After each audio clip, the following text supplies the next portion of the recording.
सैनिकों की जुबानी सुनिए उनकी कहानी। ये है रेजिमेंट डायरीज।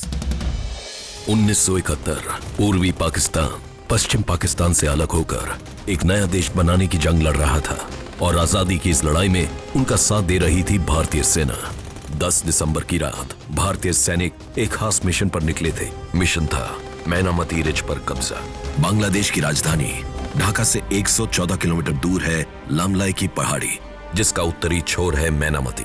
पाकिस्तान का मैनामती बसे हथियारों का गोदाम भी था और इस वजह से ये गढ़ की तरह सुरक्षित थे।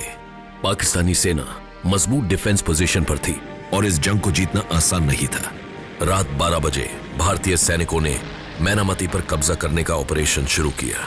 अंधेरी की आड़ में वे एक पहाड़ी पर चढ़े और वहां से फायरिंग शुरू की, लेकिन अफसोस दुश्मन उनकी फायरिंग रेंज के बाहर था। उन्हें किसी तरह और करीब पहुंचना जरूरी था। उन्होंने दूसरी ओर से हमला करने का निर्णय लिया। वो दूसरी पहाड़ी चढ़कर बेस के और करीब पहुंचे और हमला बोल दिया। दुश्मन इस अचानक हुए हमले से चौंक गया, लेकिन सुरक्षा कड़ी थी और पाकिस्तान जल्द संभाल कर भारतीय सेना पर फायरिंग करने लगे। वो आक्रमण का मुंह तोड़ जवाब दे रहे थे।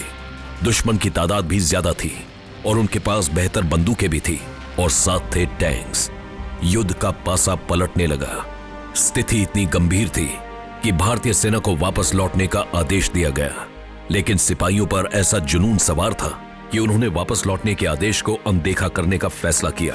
12 घंटे ये सिपाही अपनी जान की फिक्र ना करते हुए दुश्मन की बेहद मजबूत सेना पर वार करते रहे। 12 घंटे फायरिंग चलती रही। युद्ध चलता रहा, लेकिन 12 घंटे बाद पाकिस्तानी सेना की हिम्मत टूट गई। उन्होंने अपनी पोस्ट छोड़ दी और वे पीछे हट गए। एक बार फिर साबित हुआ कि जीत हिम्मत वालों की ही होती है। जिन साहसी वीरों ने विजय का बिगुल बजाया और मैनामती रिज पर भारत का झंडा फहराया, वे थे सिपाही राजपुताना राइफल्स के। राजपुताना राइफल्स इंडियन आर्मी की सबसे पुरानी राइफल रेजिमेंट है। राजपुताना ब्रिटिश राज में एक पूरा इलाका कहलाता था, जिसमें आज के समय के उत्तर और मध्य के राज्य शामिल हैं, जैसे राजस्थान, गुजरात, हरियाणा, यूपी का पश्चिमी हिस्सा और मध्य प्रदेश का उत्तरी और पश्चिमी हिस्सा। राजपुताना राइफल्स का भव्य रेजिमेंट सेंटर भारत की राजधानी दिल्ली में है। मातृभूमि के लिए मर मिटना, यह राजपुताना राइफल्स के लिए सिर्फ एक कहावत नहीं, ये उनका पेशा है।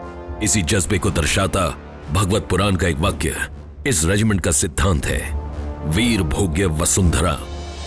ये संस्कृताइज्ड वर्ड है। इसका मतलब है कि विक्टोरियस टेक्स दी कंट्रोल, यानी जमीन उन्हीं की है जो ब्रेव है, वीर है। वसुंधरा इज लैंड, कि land belongs to the brave. और राजपुताना की वीर भूमि में रहने वाले इन राजपूतों की बहादुरी को देखते हुए ईस्ट इंडिया कंपनी ने 18वीं सदी में इनको अपनी एक बटालियन में भर्ती किया। इस बटालियन में फ्रांस के सैनिक भी थे और साथ मिलकर इन्होंने बड़ी जिम्मेदारी से कई मोर्चों को संभाला। और फिर राजपूतों की फुर्ती, सूझबूझ और साहस को देख इनकी एक अलग राइफल बटालियन खड़ी की और उसे नाम दिया बॉम्बे सिपॉयज। सबसे पहले सिर्फ मस्केट्स हुआ करती थी और यही बॉम्बे सिपॉयज के भी पास थी। इसके बाद जब मस्केट्स को अपग्रेड किया गया तो आई राइफल्स। मस्केट सबसे पुरानी बंदूक है। मस्केट और राइफल्स में कारतूस की लोडिंग और अनलोडिंग में फर्क था। मस्केट में मजल के जरिए कारतूस डाली जाती थी, जो कि समय लेता था। वहीं जब राइफल्स आई तो यह काम आसान हुआ। राइफल्स में कारतूस पाउडर डाला जाता था और फिर बुलेट्स। मस्केट और राइफल्स की मार क्षमता में भी फर्क था। जो यूनिटें ऑपरेशंस में लड़ाई में अच्छा परफॉर्म कर रही थी, उनमें से चुन के कुछ यूनिटों को इन्होंने राइफल से इक्विप किया और ये राइफल से इक्विप होने के बाद में वह राइफल रेजिमेंट के नाम से जानी गई। बॉम्बे सिपॉयज पहली ऐसी इन्फेंट्री थी जिसमें केवल राजपूत शामिल थे। 1921 में फिर ऐसी 6 बड़ी बटालियंस को जोड़कर 6th राजपुताना राइफल्स का आगाज हुआ और यही राजपुताना रेजिमेंट बनी हिंदुस्तानी सेना की पहली राइफल बटालियन। उन्होंने गठन किया एक टुकड़ी का, रेजिमेंट का, जो कि मेन कॉलम से आगे जाकर के या साइड के जाकर कार्रवाई कर सके। इसमें वो सबसे बढ़िया मार्क्समैन डाला करते थे और ताकि वो छोटी छोटी टुकड़ी के अंदर आड़ लेकर के उसके हिसाब से कार्रवाई कर सकें और दुश्मन के ऊपर ज़्यादा नुकसान करें। और आज राजपुताना राइफल्स ने लाइन ऑफ कंट्रोल पर मोर्चा संभाला हुआ है। इनके रहते हुए सीमा पर कोई भी हलचल नहीं हो सकती। ये घाट लगाए न सिर्फ अपनी सरहद की रक्षा कर रहे हैं, बल्कि सीमा पर से उपजने वाले आतंकवाद पर भी इनकी पैनी नजर है। थोड़ा हिस्ट्री भी हम शेयर करते हैं पाकिस्तान के साथ। 4 आजरिफ जैसे, मतलब उसमें एक कंपनी मुस्लिम्स की थी, वो पाकिस्तान चली गई जब बंटवारा हुआ, वो बलूच रेजिमेंट में चली गई, 3 बलूच में। तो इसलिए हम मेरे ख्याल एक दूसरे को जानते हैं अच्छी तरह से, इसलिए पाकिस्तान बॉर्डर में ज़्यादा राजरिफ बटालियंस लगती हैं। आजादी से पहले, आजादी के बाद और आज की तारीख में राजरिफ ने अपनी वफादारी हिंदुस्तान की आवाम के नाम लिख दी है। साल 1999, लोकेशन जम्मू कश्मीर का कारगिल क्षेत्र, जो कि Bharat Pakistan line of control से लगा हुआ है। तकरीबन 9000 फीट की ऊंचाई पर सर्दियों में मौसम के बेहद खराब होने की वजह से यहां सैनिकों की निगरानी नहीं होती। इसी का फायदा उठाते हुए पाकिस्तानी सेना ने भारत की सीमा को पार करना शुरू किया और लद्दाख की पहाड़ियों में कई जगह अपने बंकर्स बना लिए।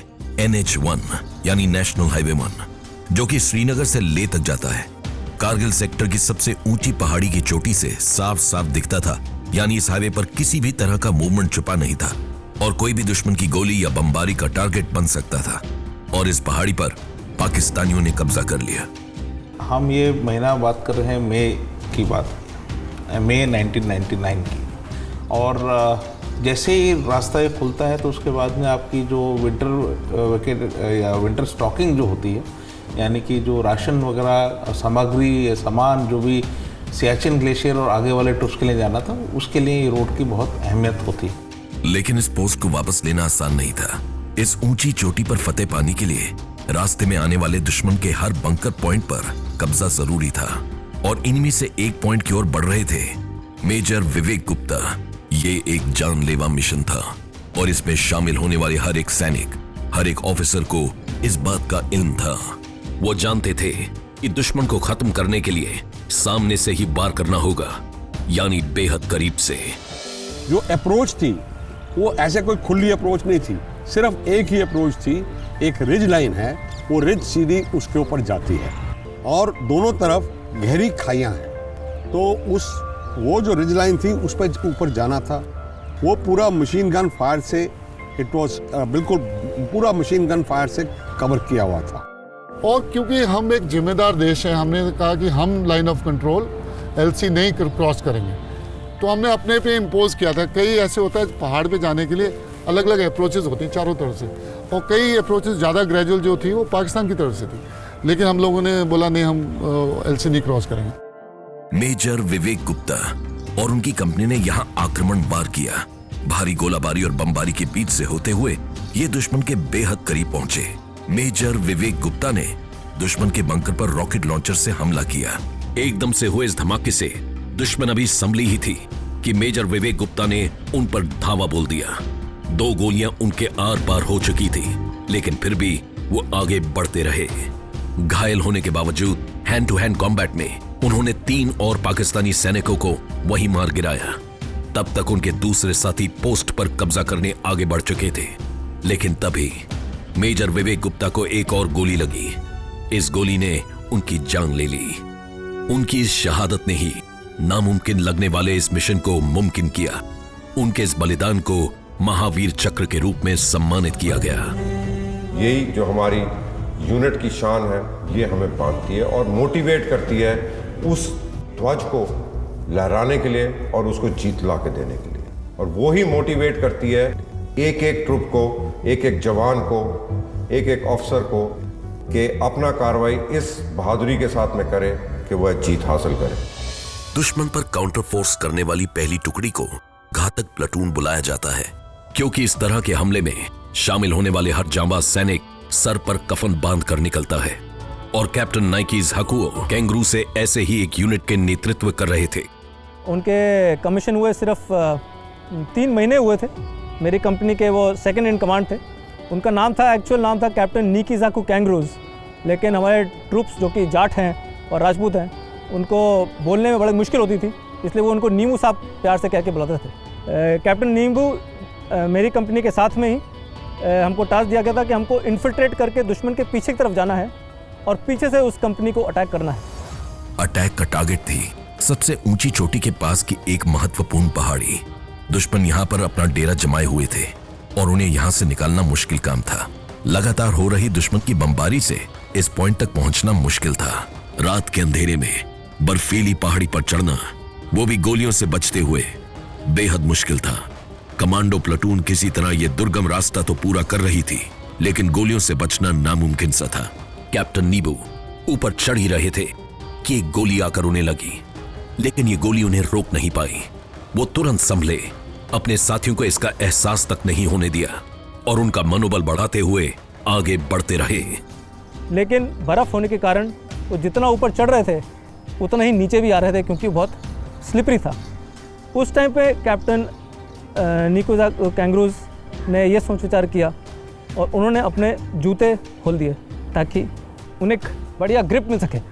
लहूलुहान हालत में उन्होंने अपने जूते उतारे और कड़कड़ाती बर्फ पर बिना जूते के ग्रिप बनाने की कोशिश की और साथियों के साथ ऊपर पहुंचे, और ये सब एक रॉकेट लॉन्चर को अपनी पीठ पर लादे हुए।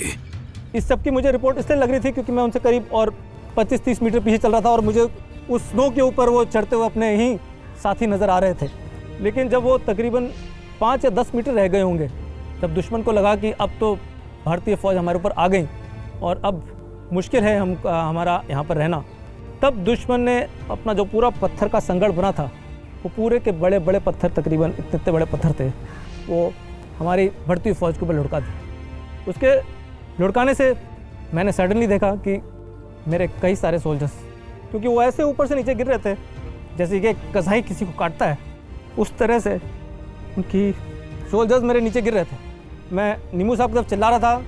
कुछ देर तक तो उनकी आवाज़ आती रही और मुझे पता चलता रहा कि वो एडवांस कर रहे हैं, मगर कुछ ही देर बाद वो आवाज़ आना बंद हो गई। आखिरी दम तक कैप्टन नेबू दुश्मन से लड़ते रहे और जब उन्होंने अपनी आखिरी सांस ली, उनकी पूरी यूनिट दुश्मन के बंकर पर पहुंच चुकी थी। लोन हिल पर कब्जा हो चुका था। उनके साथियों ने उन्हें आखिरी अलविदा ये कहते हुए किया, ये जीत आपकी है नेबू साहब, ये जीत आपकी है। राजरिफ का जवान कट सकता है मगर मुड़ नहीं सकता, झुक नहीं सकता है। कैप्टन निकोज़ाकू कैंगरूज को मनोप्रांत महावीर चक्र से सम्मानित किया गया। और 13 जून को सवेरे 10:30 बजे के आसपास जो है सीओ साहब ने उस टाइम पे सफलता की घोष करी थी और कहा था कि हाँ, तोलोलिंग अब हमारा है। मिट्टी के लिए लड़ने वाले ये सैनिक मिट्टी में मिलने से पीछा न कभी हटे हैं, न कभी हटेंगे। सैनिकों की जुबानी, सुनिए उनकी कहानी। ये है regiment diaries. Like, share, subscribe and click on the bell icon to never miss an update from Epic.